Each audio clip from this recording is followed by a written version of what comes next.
अस्सलाम वालेकुम नाज़रीन, मैं हूं इरफान हाशमी और आपको प्रोग्राम में लंदन से खुशामदीद कहता हूं। शहर इक़्तिदार से हमें ज्वाइन कर रहे हैं ईसा नकवी साहब। ईसा, अस्सलाम वालेकुम। वालेकुम सलाम हाशमी साहब। लंदन तो बड़ा सुना सुना होगा। सारे लोग, सारे पंछी जो है वो उड़कर, कोई चाइना पहुंचा हुआ है, कोई पाकिस्तान में मजे ले रहा है। आप बिल्कुल ठीक कह रहे हैं। नवाज शरीफ साहब ने काफी रौनक लगाई थी और पाकिस्तान में जो लंदन प्लान और लंदन की जो सियासत है ना, उसके असरात आज भी हम देख रहे हैं। हम्म। अ, ईसा, मैंने काफी दिनों के बाद आपसे राब्ता इसलिए आज किया कि हम एक पल्स चेक कर सके पाकिस्तान में जो सियासत इस वक्त हो रही है। बज़ाहिर ऐसा लगता है कि खामोशी है, लेकिन ये खामोशी नहीं है, और बल्कि मुझे तो एक तूफान आता हुआ नजर आ रहा है। और इस तूफान की खबर जो आई है वो इसके, ये जो आज पाकिस्तान में जो इकदाम हमने देखा ना कि डिप्टी प्राइम मिनिस्टर बना दिया गया है इसहाक डार साहब को। अच्छा, इसहाक डार साहब वो शख्सियत हैं ईसा, मैंने इनके साथ यहाँ पे काफी वक्त गुजारा, और ऐसे वक्त में हमारी सिटिंग्स हुई जब ये पाकिस्तान से दूर थे और हम्म। पाकिस्तान में इनके दाखिले पर पाबंदी थी। लंदन में बैठकर अपने बयानिए को, अपने इंटरव्यूज को, अपनी गुफ्तगू को ये चाहते थे कि किसी तरह नेशनल स्ट्रीम मीडिया, जो इंटरनेशनल मीडिया, तो खैर हार्ड टॉक में जो इनका हाल हुआ वो अलग बात है, लेकिन पाकिस्तान के मीडिया में अवाम तक पहुंच सके। अच्छा, हम्म। ये राइट हैंड शहबाज शरीफ से ज्यादा करीब है नवाज शरीफ के।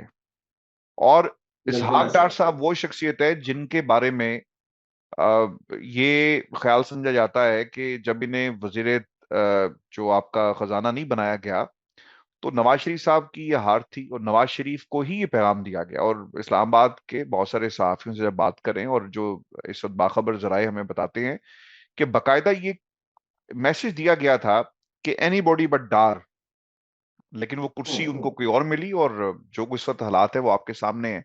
लेकिन ये क्या हुआ है ईसा? Why Ishaq Dar is the deputy prime minister now? Nawaz Sharif साहब अड़ गए हैं, उन्होंने बगावत कर दी है बिकॉज वो अपने भाई से ज्यादा इन पे यकीन रखते हैं, या ये पैगाम जीएसयू को दिया गया है? अच्छा देखिए, इसके ना हाशमी साहब बड़े एंगल्स हैं और बड़े ही दिलचस्प एंगल्स हैं। कुछ थियरीज हैं, सियासी थियरियां हैं ना, आपको पता है कॉन्स्पिरेसी थियरीज होती हैं, पर कुछ जो है वो दावे हैं, कुछ सरगोशियां हैं, कुछ चैमगोइयां हैं और कुछ अफवाहें हैं। ये सारी मैं आपके सामने रख देता हूं, अपनी मर्जी का मतलब निकालें और इसको एंजॉय करें।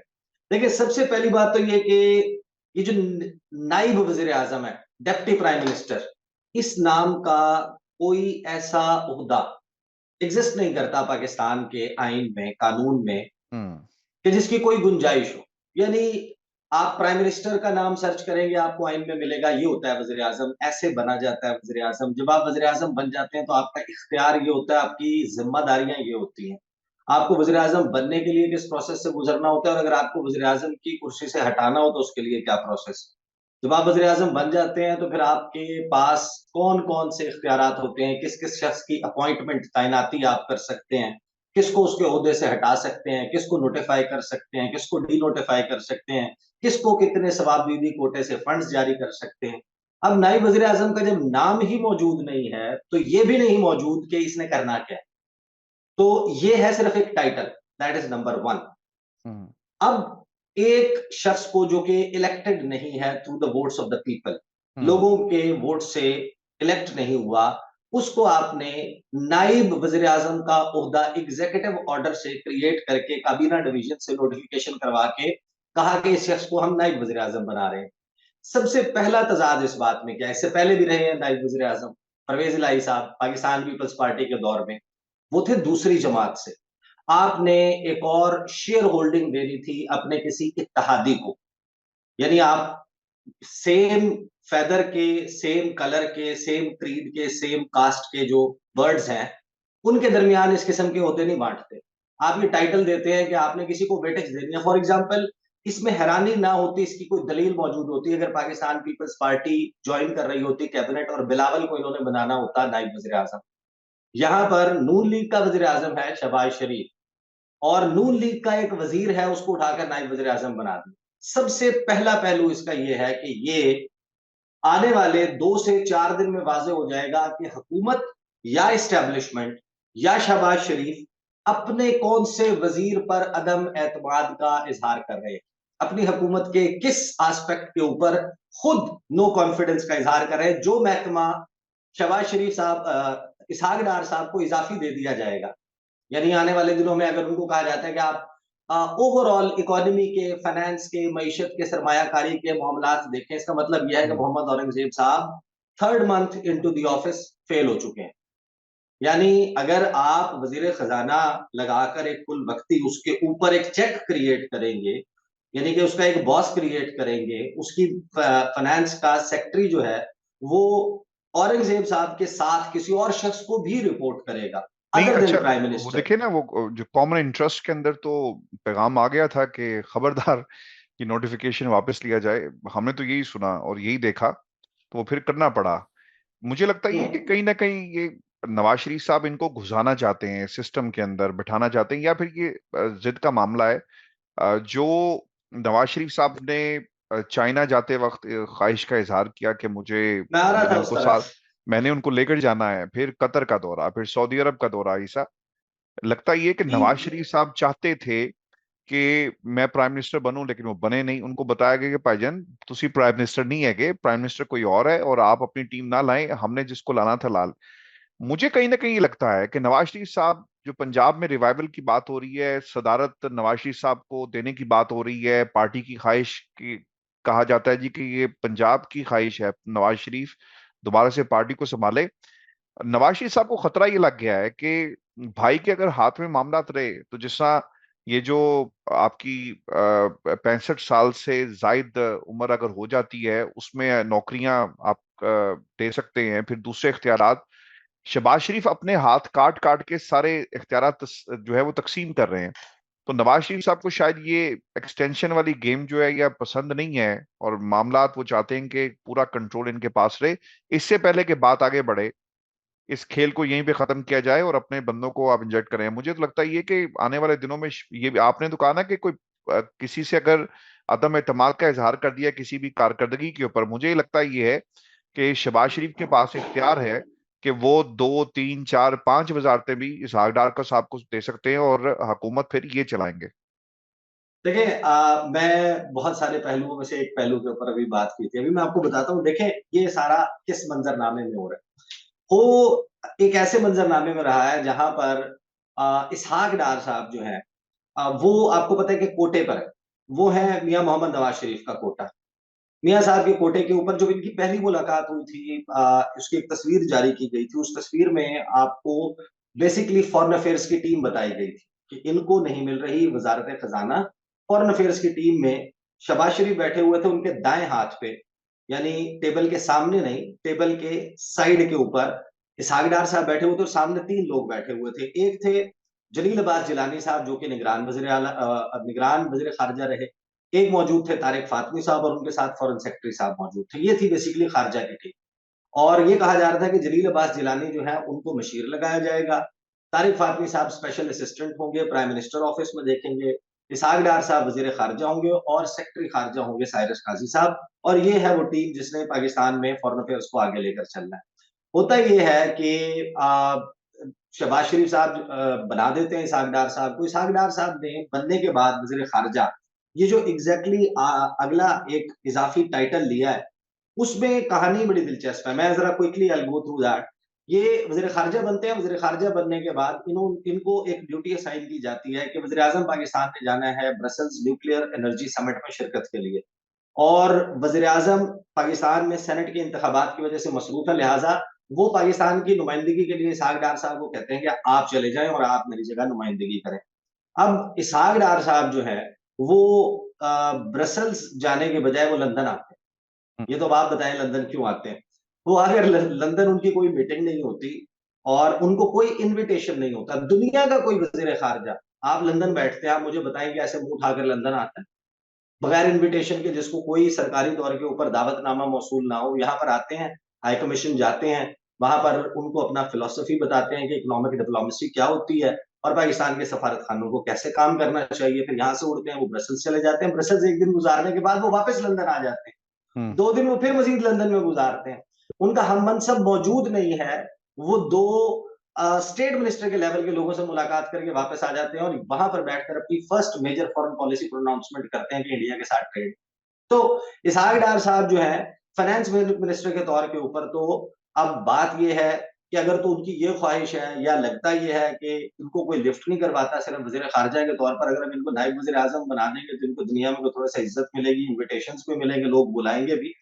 इस सब से हटके जो सबसे दिलचस्प पहलू और मंजरनामा है, और जो असल मंजरनामा मेरी अंडरस्टैंडिंग में भी है, वो ये है कि आपने देखा होगा कि कुछ लोग पाकिस्तान मुस्लिम लीग नवाज में डिसग्रंटल्ड एलिमेंट्स कहलाने वाले, फॉर एग्जाम्पल जावेद लतीफ या फिर राना सनाउल्लाह साहब, ये जो गुफ्तगू फरमा रहे थे ना पिछले कुछ दिनों से, जिसमें ये कह रहे थे कि ये हुकूमत हमारी नहीं है, बेसिकली मैसेज ये था कि ये हुकूमत इस्टेब्लिशमेंट की है, हमारे से तवक्को ना रखना कि हमसे जो हमने जो वादे किए थे मंशूर में वो पूरे करेंगे। ये हुकूमत से इजहार ला ताल्लुकी था और इन लोगों को रेप्रीमांड नहीं किया गया, इनकी जवाब तलबी नहीं हुई, पार्टी ने उनसे खुद को डिसोसिएट नहीं किया, इनके हुँ। खिलाफ कोई तादीबी कार्रवाई नहीं हुई, और ये लोग बार बार ये तासुर दे रहे थे कि ये मुस्लिम लीग नवाज की हुकूमत नहीं है, ये इत्तेहादी हुकूमत है, हमसे सवाल ना करें, ये सवाल हमारा बनता ही नहीं, ये तो इत्तेहादियों की हुकूमत है, तो हम वादों के लिए पाबंद नहीं है। ये मैसेज था जो दिया जा रहा था, और इस दौरान नवाज शरीफ साहब जो है वो जाकर बैठ जाते हैं चाइना, और उनका एक टेलीफोन कॉल होती है राणा सनाउल्लाह साहब से, और राणा सनाउल्लाह को वो कहते हैं कि ये हुकूमत इस्टेब्लिशमेंट की है, हमारी नहीं है, लेकिन आपने ये बात कहनी नहीं है, ज्यादा इसको पब्लिकली बात ना करें, आप ऐसा करें कि आप बुलाएं मुस्लिम लीग नून का इजलास, और उस इजलास में पार्टी के ओहदे जो है और हुकूमत के ओहदे अलहदा करने की बात, और पार्टी के ओहदे और हुकूमत के ओहदे अलहदा होने के साथ साथ राना सनाउल्लाह साहब प्रेस कॉन्फ्रेंस करके कहते हैं कि मियां साहब जो है ना वो कोई अंडर कंस्ट्रक्शन है, एक बयानिया जो लेकर आएंगे जब वापस आएंगे, और वो फिर नया बयानिया जो है वो आप देखेंगे क्या होगा। अब ये वो मंजरनामा जिसमें इसहाक डार साहब जो हैं उनको नायब वजीर आजम बना दिया जाता है। अब ये सबको मालूम है कि इसहाक डार साहब का मतलब है नवाज शरीफ, नवाज शरीफ का man, Nawaz Sharif man has been given a title, अब title with virtually no explanation के उसके इख्तियारात क्या होंगे। यानी असल ये जो ये वो तरीका ये है। पैगाम है नवाज शरीफ का पाकिस्तान की एस्टेब्लिशमेंट को, जो राना सनाउल्लाह वाले आपने पॉइंट उठाया। अच्छा, एग्जैक्टली। बिल्कुल ठीक है। अच्छा, मैं एक और चीज भी, आज आपने ये जो शहर इक़्तिदार है, यहाँ की राहदारियां क्या बता रही हैं, सड़कें क्या बता रही हैं, इक़्तिदार के ऐवान क्या बता रहे हैं ईसा? क्योंकि ये जो इमरान खान से मुलाकात का जो मामला है ना, और फिर मुलाकात किनकी होनी चाहिए, कौन टेबल पर बैठेगा, उस मेज के ऊपर इस्टेब्लिशमेंट बैठेगी नहीं बैठेगी, और मुलाकात कब होगी, मुज़ाकरात होंगे या नहीं होंगे, इस हवाले से भी हमें अपडेट करें। क्योंकि देखें। आज आप मिलकर भी आए हैं शेर अफजल मरवत साहब को, और जी। आपकी काफी देर उनके साथ मुलाकात भी रही। तो मैं चाहता हूं कि पीटीआई के जो शेर अफजल मरवत साहब हैं, वो इस वक्त क्या सोच रहे हैं, और दीगर पीटीआई क्या सोच रही है? देखिए इस वक्त ना ये सूरत हाल ऐसी बनी हुई है कि इस तरीके से तो कोई शायद करियाने की दुकान भी नहीं चलाता जैसे इस मुल्क को चलाने की कोशिश हो रही।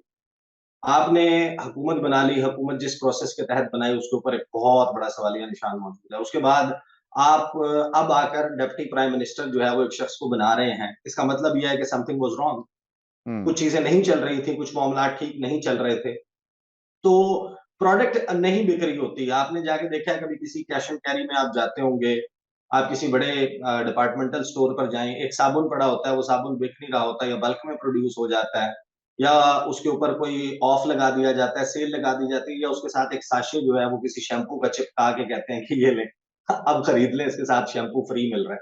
हम्म। तो इसहाक डार साहब के साथ भी जो है ना ये टाइटल चिपकाया गया है कि शायद अब कोई बाय कर ले। इस हुकूमत को बिल्कुल एग्जैक्टली समझ नहीं आ रही। राना सनाउल्लाह साहब ने एक डिजास्टरस स्टेटमेंट दिया। राना सनाउल्लाह कहते हैं कि अगर पीटीआई हमारे साथ या इमरान खान राजी तो हो बैठ के बात करने के लिए, तो हम जो है वो उनकी रिहाई की कोई राह तय कर सकते हैं। अब ये वो शख्स कह रहा है जिसके captain of the ship of interior ministry यानी वजारत दाखिला की कुर्सी के ऊपर बैठा हुआ था ये शख्स राना सनाउल्लाह साहब, और इनके दौर में जितने भी मुकदमात हुए हैं वो इन्हीं के दौर में हुए हैं। 5 अगस्त को तो खान साहब गिरफ्तार हो गए थे। नए मुकदमात तो उसके बाद कायम नहीं हुए ना, एफआईआर और ये सारा कुछ तो पहले, अब जो पौने 200 मुकदमा है या 200 मुकदमा है या 150 मुकदमा है, जिस शख्स ने ये कहा हो कि मैं वजीर दाखिला हूं और ये कौमी मुजरिम है, इसने कौमी राज बेचे हैं, इसने मुल्क को नुकसान पहुंचाया है, इसने मुल्क की सॉवरेनिटी, टेरिटोरियल इंटेग्रिटी, मुल्क की सालमियत, हर चीज के ऊपर हमलावर है ये शख्स। वही शख्स कहता है कि अगर ये मेरे साथ बैठ के बात करने के लिए तैयार हो जाए तो इनकी रिहाई की कुरान निकाल सकते हैं, विच मीन्स के गवर्नमेंट में बैठा हुआ वो शख्स जिसके नाक के नीचे ये सारे मुकदमात कायम हुए थे, उसने ये एक्सेप्ट कर लिया कि ये मुकदमात पॉलिटिकली मोटिवेटेड थे, और अगर सियासी तौर के ऊपर इमरान खान हमारे साथ बैठ जाता है तो हम राजी हैं, ये रिहाई हो सकती है। ये बड़े दिलचस्प पहलू है। अब इसमें पीटीआई का जो मौकफ है ना, बैठ के बातचीत करनी है नहीं करनी, इसमें एक डिवीजन मौजूद है, और ये ग्रुप जो है वो जाहिर है कि हर सियासी जमात में मौजूद होता है, मजहमत वाला भी होता है, मफाहमत वाला भी होता है, और ज्यादातर लोग जो है वो जाहिर है कि मफाहमत पसंद होते हैं। मजहमत में जाहिर है कि सऊबतें भी होती हैं, आप ठीक तकलीफें कह भी रहे हैं, होती लेकिन हैं। मेरा सवाल वही है, शेर अब्दुल मरवत साहब हम्म। क्यों मिलकर आए थे ख्वाजा आसिफ साहब को? बताया उन्हें कुछ?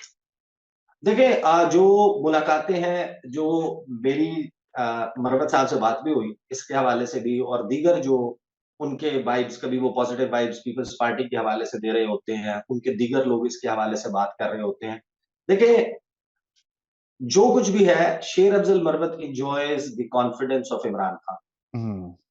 इस अब जो कुछ भी, अगर तो इमरान खान के पॉइंट ऑफ व्यू से या पीटीआई के पॉइंट ऑफ व्यू से देखें, तो शेर अफजल मरवत अगर कोई भी चीज ऐसी कर रहा हो कि जो इमरान खान के लिए लाइकेबल ना हो, टू द एक्सटेंट वो उनको पार्टी से किसी भी वक्त उनका पत्ता साफ कर सकते, वो कह हम्म। सकते हैं। वो आज भी उमर अयूब साहब को किसने कहा कि वो ये ट्वीट कर दें कि शेर अफजल मरवत जो है वो पब्लिक अकाउंट्स कमेटी का हमारा नॉमिनी है? ये बात बैरिस्टर गौहर को किसने कही? शेर अफजल मरवत जो है वो पहले दिन से, एक बात बड़ी इंटरेस्टिंग है कि he was the first one जिन्होंने आरिफ अलवी के खिलाफ बयान दिए। उस वक्त पूरी पार्टी ने ज़ाहिर ताल्लुकी कर लिया। बाद में वो बात दुरुस्त साबित हुई कि इमरान खान को रिजेंटमेंट थी आरिफ अलवी से। अलीमा खान साहिबा ने बाहर आकर उसके हवाले से बयान दिया। फिर शेर अफजल मरवत जो है उन्होंने अली अमीन गंडापुर का अनाउंस कर दिया कि ये होंगे, इलेक्शन से भी पहले डीआई खान के जलसे में, कि ये होंगे हमारे पीटीआई के वजीर आला के उम्मीदवार। पार्टी ने इनकार कर दिया, इवेंचुअली इमरान खान का डिसीजन वही था। शेर अफजल मरवत ने बाहर आकर जेल से अनाउंस कर दिया कि बैरिस्टर गौहर होंगे नए चेयरमैन, इमरान खान का फैसला है। पार्टी ने इनकार कर दिया कि ऐसा कुछ नहीं है, इवेंचुअली बैरिस्टर गौहर जो है वो चेयरमैन के नॉमिनी निकले। अब बात ये है कि शेर अफजल मरवत की बात से जितने भी लोग हैं बाहर आके डिनाई भी कर लेते हैं, लड़ भी लेते हैं, इवेंचुअली बात वही दुरुस्त साबित होती है। तो पता है, हमारे लिए तो लिटमस टेस्ट यही है एज अ जर्नलिस्ट, कि एक शख्स जो है वो बाहर निकलकर जो बात करता है, इवेंचुअली अगर वही बात दुरुस्त साबित होती है, तो इसका मतलब ये है कि इमरान खान अगर अपने दिल की बात किसी के साथ शेयर कर रहे हैं, या दुरुस्त बात जो एक्चुअल डिसीजन है वो शेयर कर रहे हैं, वो शेर अफजल मरवत से कर रहे हैं, तो वो बाहर रहते हुए शेर अफजल मरवत ठीक है। जो कुछ भी कर रहे हैं, अंडरस्टैंडिंग यही है कि वो इमरान खान की ही पॉलिसी है। अब पीटीआई में दो ग्रुप्स वाजे तौर के ऊपर हैं। एक वो है जो कहता है कि टॉक्स करनी है, और एक कहता है कि नहीं करनी। नहीं करने। अब जो नहीं करने वाला ग्रुप है ना, वो तो बिल्कुल वाज़ेह है। वो ये कहता है कि हमने बात ही नहीं करनी, हमने जो मैंडेट है चोरी किया था, उस मैंडेट को वापस किया जाए, इमरान खान जेल से बाहर आ जाए, फिर बात हो। उसका ये मौक़िफ़ है।